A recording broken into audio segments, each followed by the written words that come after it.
My name is Andrea Naylor and I am a painter. I live here in Door County, Wisconsin. I grew up in Florida. I am a second-generation artist. My mother was a painter and also an artist, as well as my father. I vividly remember when I was a child watching her take her paintbrush and drag it through the paint to get the perfect amount of paint. She used to paint the most beautiful objects. Watching her painting definitely made an impact on me, and it wasn't until high school that I got very into art. And I went on to go to school and pursue a career, and it wasn't until I became a mother and I got back into painting that I started to really search for my voice with painting.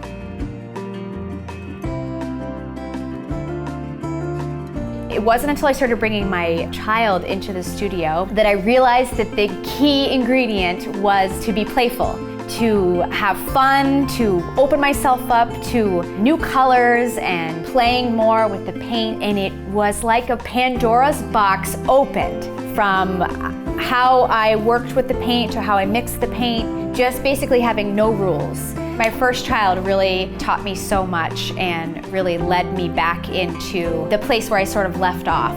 It was like he held the keys to how to work more playful. I feel so excited that life has, in a very roundabout way, led me back to this place. When I started painting, it took me quite a while before I found my voice. It wasn't until 2023, when I was pregnant with my third child, I got this huge inspiration to paint flowers. I'm not sure where it came from, but every time I'm pregnant, I leave space and time to explore something new, whether it's a new medium or a new theme. With my third child, it was flowers. I was 3 months pregnant and I was going out into the garden picking flowers, daffodils, tulips, and bringing them back into the studio with me. I love looking at all the little details of each flower. The color, how the flower lay, how long it lasted, how it died, and the shapes that emerge from each of those stages. I really enjoy painting on handmade mulberry paper. I feel that it reflects the feminine nature of flowers. I had a strong desire to not only work from a more playful place, a more intuitive place, but I also wanted to convey how something made me feel. So an object, a landscape, a season of my life. I wanted to figure out a way that my work can evoke emotions of nostalgia. I wanted people to be drowning in those feelings when they viewed my work. Going further into working with the flowers, I noticed that each flower has its own personality as it blooms and blossoms, the way that it emerges from the bouquet or how the stem lays. And so it's just been so wonderful to have these flowers in my studio. My favorite flower has always been the peony. When I first came to Door County, I would see them blooming on the side of the road.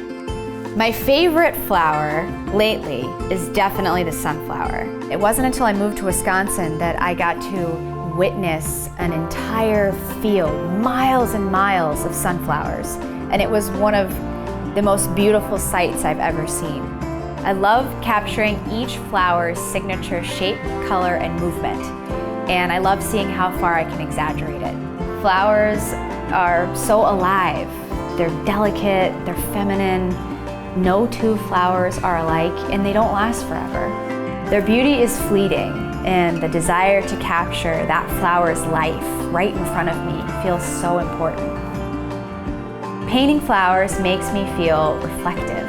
I get to witness the short life of that flower, what it says by how it blooms, how it smells, and how it lays. When I paint for myself.